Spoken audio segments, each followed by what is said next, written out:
એને જે મેસેજ આપ્યો છે એમાં થોડી અતિશયોક્તિ છે. સમાજમાં છે 1-2% વર્ગ એવો હોય, પણ એને જે કીધું છે 10માંથી 9 પાટીદારો પકડાય છે વ્યસન, એવું કાંઈ હોતું નથી. દરેક સમાજમાં નાના મોટું દૂષણ હોય. પાટીદાર સમાજ ખૂબ મોટો સમાજ છે, એમાં 1-2% હોય તોય દેખાય. એટલે એ બેને જે આપ્યું છે, ચેતવણી આપી છે એ બરાબર, પણ હજી ટકાવારી આપી છે એ ટકાવારી બરાબર નથી. આ મુદ્દાને આપ કઈ રીતના જુઓ છો? કેમ કે જનરલ જો વાત કરવામાં આવે તો તમે 5-10 વર્ષ પહેલાની આપણે વાત કરીએ અને અત્યારની વાત કરીએ તો વ્યસનનું દૂષણ અતિ વધી ગયું છે સમાજની અંદર.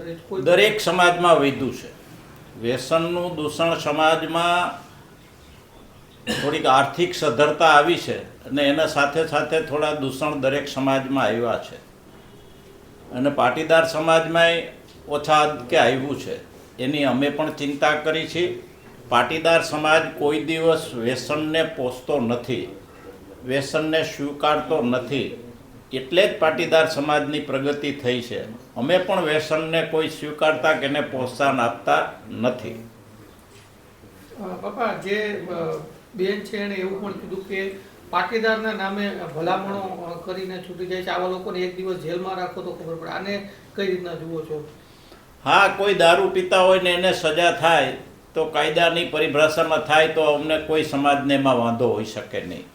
પરંતુ ભલામણના ફોન આવે છે તેવું પણ બેને જણાવ્યું. સમાજના અગ્રણીઓ દ્વારા ભલામણના ફોન આવે છે. દરેક સમાજમાં ભાઈ આવું થતું હોય, પણ મને 35 વર્ષ થયા આ સમાજમાં આગેવાનીમાં, અમે આવા કોઈ દિવસ કોઈને ભલામણ કરી નથી.